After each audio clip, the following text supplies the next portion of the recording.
28 dan 29, ternyata Yesus sendiri mengatakan Tuhan itu adalah Allah yang Esa. Itu ada dalam Alkitab yang sudah dibaca oleh Pak Insan tadi. Lalu siapa yang mengatakan Yesus Tuhan? Itu Paulus ternyata.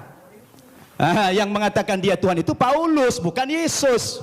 Semestinya Yesuslah yang lebih berhak mengatakan kalau dia Tuhan. Rupanya kita baca dalam Alkitab, saya tak tahu Pak Tampu Bolon sudah baca belum itu? Ya, kalau kita baca dalam Alkitab, ternyata yang mengatakan dia Tuhan itu adalah Paulus. Dalilnya di mana? Dalam Kisah Para Rasul pasal 2 ayat 36. Ya, Kisah Para Rasul pasal 2 36. Apa kata Paulus? Jadi seluruh kaum Israel harus tahu dengan pasti bahwa Allah telah membuat Yesus yang kamu salibkan itu menjadi Tuhan dan Kristus. Coba. Ya, siapa yang mengatakan Yesus Tuhan? Paulus. Kemudian dalam kitab Filipi pasal 2 ayat 11. Dan segala lidah mengaku Yesus Kristus adalah Tuhan bagi kemuliaan Allah Bapa. Nah, dia yang mengatakan itu Paulus. Sekarang timbul pertanyaan, Paulus itu siapa? Paulus itu bukan muridnya Yesus, bukan sahabatnya Yesus, bukan pengikut Yesus, tapi Paulus itu adalah musuhnya Yesus.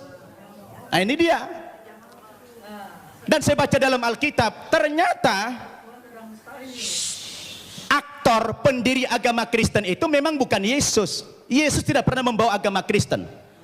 Yang mengatakan kata-kata Kristen itu adalah Paulus dalam Kisah Para Rasul pasal 11 ayat 25. Ketika dia mengajar di Antioquia lah pertama kali murid-murid itu dipanggil sebagai Kristen. Kristen artinya pengikut Kristus. Kristus artinya adalah juru selamat atau Al-Masih dalam Islam.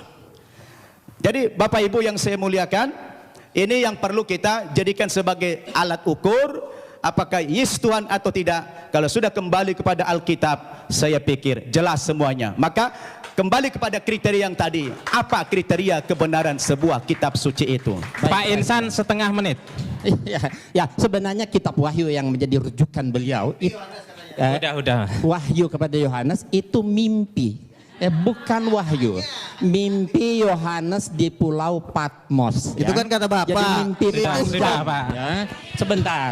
Mimpi panjang berseri ya. Makanya kitab Wahyu merupakan salah satu kitab yang paling sulit sekali ditafsirkan. Andes itu rasul terkasih loh. Paling Sudah, sulit Pak. ditafsirkan karena ini cuma mimpi. Nah, zaman dulu ditulis mimpi, kemudian dirubah lagi kenyataan. Sekarang dirubah lagi menjadi wahyu supaya keren.